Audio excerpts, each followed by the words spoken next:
ازيكم حبايب قلبي عاملين ايه؟ تعالوا بينا النهارده نعمل شوية محشي. وطبعا الخس موجود في كل الدنيا وكتير وسعره حلو على قد الايد، ونقدر نعمل بيه شوية محشي حلوين. ناخد ورقه ونعمل بيه. انا هنا طبعا سبكت الطماطم والتسبيكة كلنا شطر فيها. هنا بعمل الفراخ، دي طريقتي في الفراخ. بصلة على النار مع شوية زيت وملح وفلفل وعود قرفة خشب وورقتين لورا بس. تسخن شوية البصلة بنزل عليها بطماطمية أشوحهم، وبعد كده بنزل عليهم بالفراخ. الفراخ طبعا بكون غسلاها بملح وليمون وجنزبيل، وما ننساش الجنزبيل بيشيل اي زفرة في الفراخ، بيخليها زي الفل.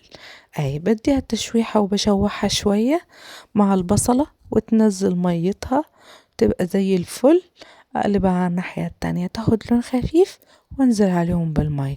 ولو وصلت لحد هنا ما تنسيش تصلي على الرسول عليه افضل الصلاة والسلام. اللهم صل وسلم وبارك عليك حبيبي يا رسول الله. وكومنت حلو ولايك جميل لاختكم ومتابعة للصفحة. ولو انت على اليوتيوب فعلي زر الجرس عشان يوصلك كل جديد. ما تنسوناش بالدعوة الحلوة. هنا غطيتها بقى بالمية وهسيبها تستوي، هغطي عليها واسيبها تستوي. هنا طبعا عملنا خلطة المحشي اللي كلنا شطار فيها. انا بقى جبته هعمله في طاجن. حطيت في الارضية فلفل وطماطم وحطيت شوية زيت.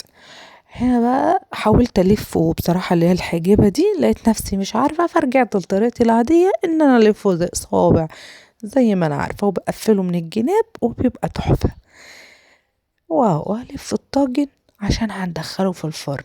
هنعمل بقى الورق الخاص ده، انا شلت العيدان الورق بتاع الخاص، بجيبه وبحطه في مية سخنة بس ما بغليهوش او ما بغلولوش مية، هو بحطه في مية سخنة بيدبل. هنا طبعا الشوربة التركة بقى اللي بتخليه وتوديه في حتة تانية وتخليه ممتاز.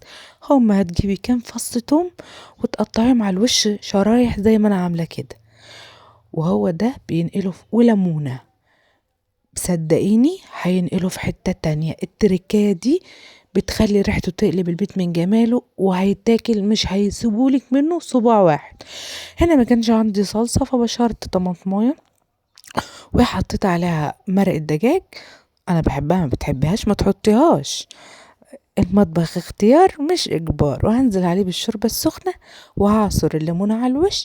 عايزة تحطيها شرايح حطيها، بس انا ما برضوش عشان القشر ما يعملش مرارة معايا. بس العصرة الليمونة هتنقلها في حتة تانية وجربوه على ضمانتي. هنا هغطيه بورق الفويل وهدخله الفرن عشان يستوي. على الرف هتحطي الشبكة فوق الرف الأخير وهتغطيه وتسيبيه، مش هياخد منك أكتر من نص ساعة وهيبقى زي الزبدة. وهنا طلع اهو، بس طبعا أنا مش عارفة اكله عشان هو كان مولع.